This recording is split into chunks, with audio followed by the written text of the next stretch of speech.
Takže dobrý den, přátelé. Nevím, kdy jsme se naposledy viděli, ale dneska máme asi 9. března rok 2024. Zase jsem něco udělal, takže dávám další nějaké drobné video. Takže snad od posledního natáčení jsme dodělali podlahu, kterou jsme vlastně opravili, obrousili, znova natřeli olejem, vysušili, tak abychom na tu podlahu zase mohli přidělávat další věci.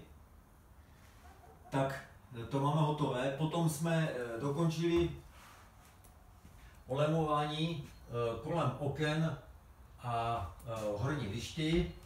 To taky jsme dodělali, jsou vyrobené nové okénka. Vidíte zrovna pravé okénko, i na pant ještě chybí dát zavírání. Toto samé i na levé straně. A dále budeme pokračovat v přední plošině, ale zatím vám chci ukázat zadní plošinu, kde jsme dodělali s pomocí pana stolaře celou tu část.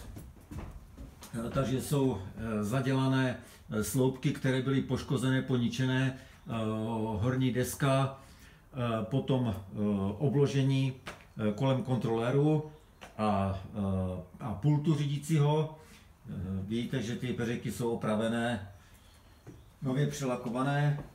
Podlaha je trošku srovnaná a na to ještě přijdou pochůzí liště z tvrdého dřeva. To ještě všechno budu dělat.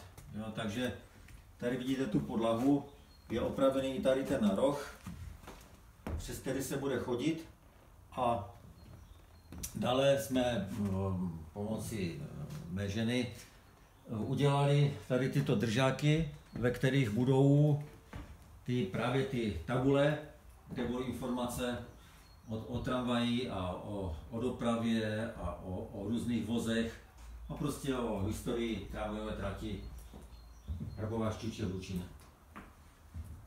Takže to bylo zase takový začátek letošního roku a uvidíme, jak se nám bude dařit potom dál. Tady vidíte, po mé pravé straně jsou ještě připravené desky, materiál, který budu zpracovávat během letošního roku, tak abych samozřejmě příští rok v polovině roku mohl začít dělat nějaké překvapení. Tak zatím se mějte krásně, ahoj.